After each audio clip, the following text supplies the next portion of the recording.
کہتے ہیں اگر صلاۃ السلام پڑھتے ہیں جیسے محفل کے آخر میں تو کس طرف رخ کریں؟ کہ کعبۃ اللہ کی طرف رخ کیا جائے یا مدینہ منورہ کی طرف رخ کریں؟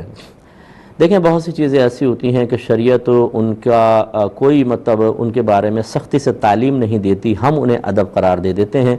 تو ایسی چیزیں جو ہم خود اپنے ادباً ایجاد کریں اسے اپنی ذات تک محدود رکھنا سب سے بہتر ہوتا ہے۔ تو اس لیے کعبۃ اللہ کی طرف رخ کریں یا مدینہ کی طرف، کوئی شریعت کی ممانعت نہیں ہے۔ اب اگر آپ یہ سمجھتے ہیں کہ چلیں کعبہ کی طرف، کوئی یہ سمجھتا ہے میں کروں زیادہ ادب ہے وہ اس طرف کر لے، کوئی یہ سمجھتا ہے کہ چونکہ نبی کریم صلی اللہ علیہ وسلم پر سلام بھیجا جا رہا ہے اور اللہ تعالیٰ اپنی قدرت کاملہ سے ہمارا درود اور ہمارا سلام نبی کریم کی بارگاہ میں پیش کرتا ہے،